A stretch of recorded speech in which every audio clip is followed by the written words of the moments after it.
Chào mọi người, mình là Chết Chơi Cô này. Và hôm nay mình sẽ tiếp tục đi sang nhà anh họ. Chắc là bị lỗi gì đó rồi.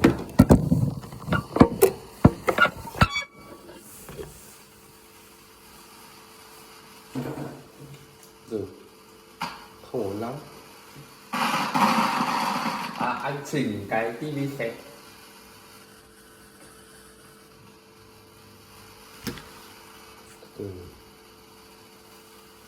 Tắt đi cho mọi. Thử đi. Tắt thử nhá. Tắt đầu đi. Cắm không đúng còn. Tắt cái đầu Nintendo. Rồi. Tắt Nintendo. Ủa? Kinh dị thế. Nhìn kinh dị. Tự dưng tắt kinh dị vãi. Như kiểu quỷ áo ấy, anh thấy không? Anh thấy như kiểu đây không khác gì quỷ ám phải không? Không khác gì bị quỷ ám. Trông kinh dị như vậy. Đúng rồi. Nhìn sao diện như Ok. ma quỷ. Rồi, chơi đi, đừng tắt được rồi. Đây.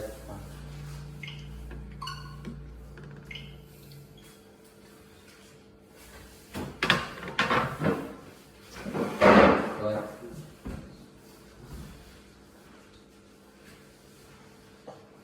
Tải đi nào. Không lên à? Có. Cái giày thế nào? Đây gì? Cái giày cháu có vừa không? Nhưng mà đây đấy. Giày của cháu đấy. Thì cứ mang về hay gì? Mày lấy đi.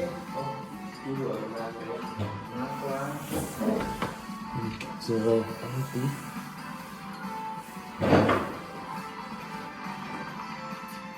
Cứ mở băng ra. Đây. Một giày nó thế thôi. Gì lười? Vừa không? Quá. Chuẩn nhỉ?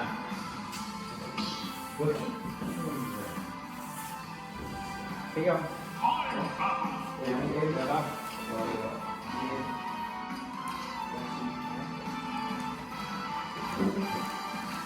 Đây là quà tặng đoạt giải nhé.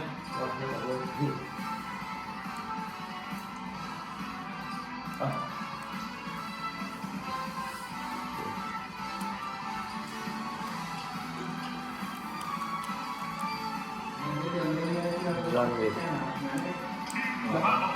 Ra Tết mình mua mà xịt nhé. Nếu vẫn còn được nữa. Của ai đây?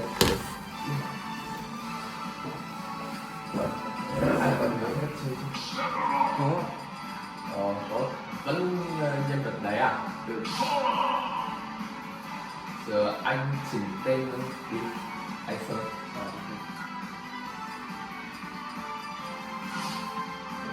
Sun. Đấy là tiếng Việt không dấu. Được gọi Sun. Thử. Còn chị.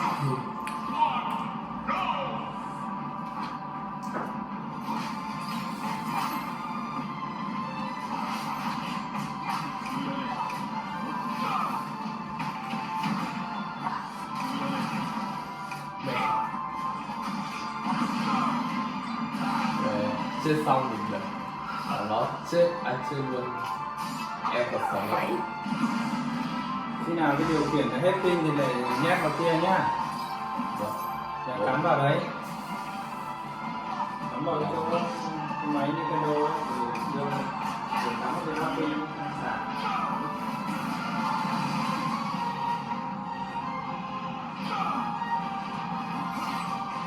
Chơi cái này nó phải to mắt đỡ mỏi.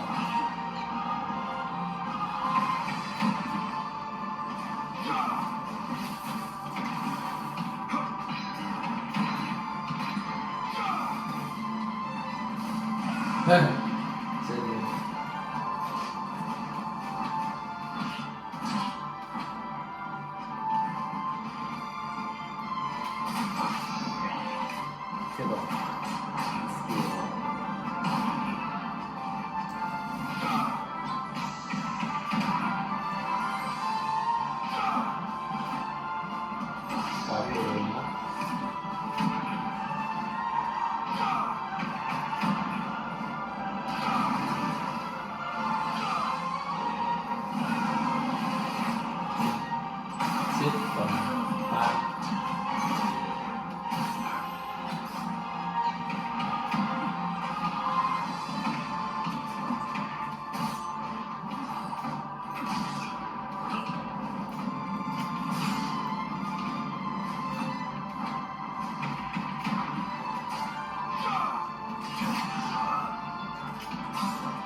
ชิว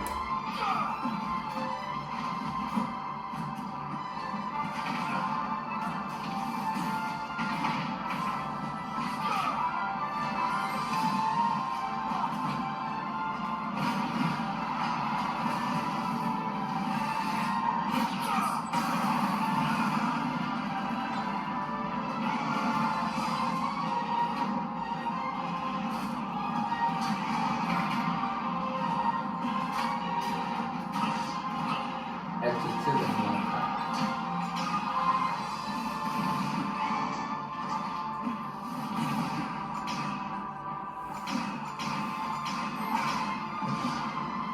สูง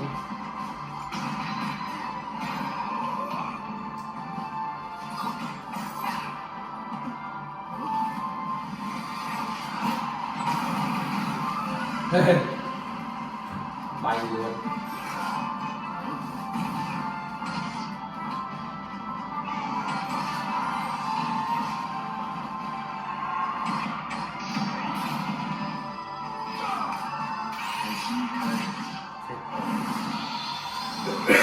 siêu đúng rồi đấy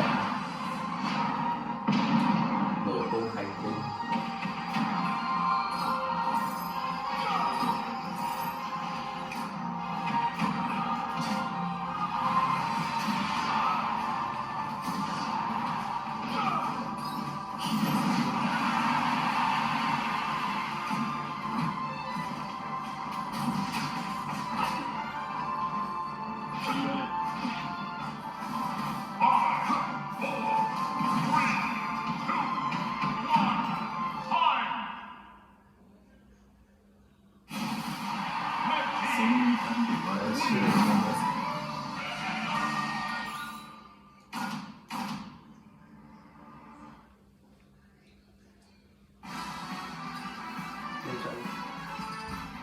đấy Mario Bros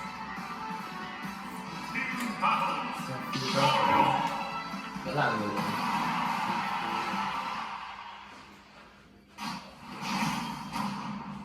Wario lần này lại bị Wario Mario tìm Mario Hey.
Chết là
nhưng được rồi cấp lên cũng giá dày nhắm bẻ.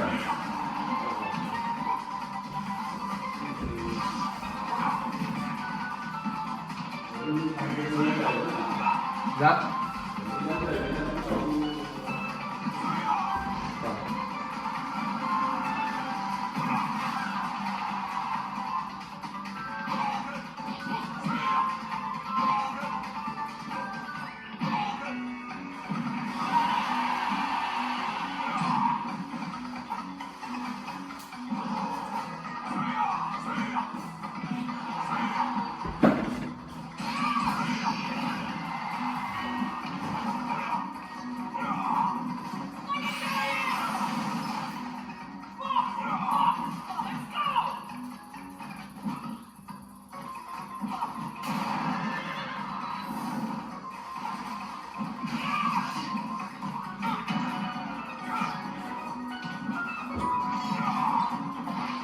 Đây, em so cho anh được đến cùng.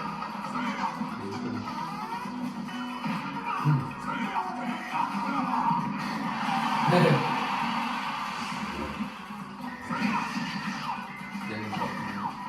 thứ ba. Bốn người cùng luôn. Hai người người xong rồi. Hai người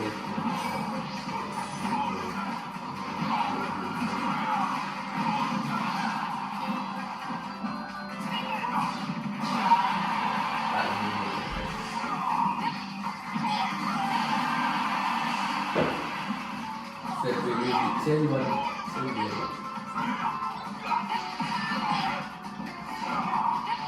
Bốn người thôi.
Hai đi đánh người bắn anh kia bị đánh từ xa tổng ra rồi bị đánh thua xã rời luôn. Bốn con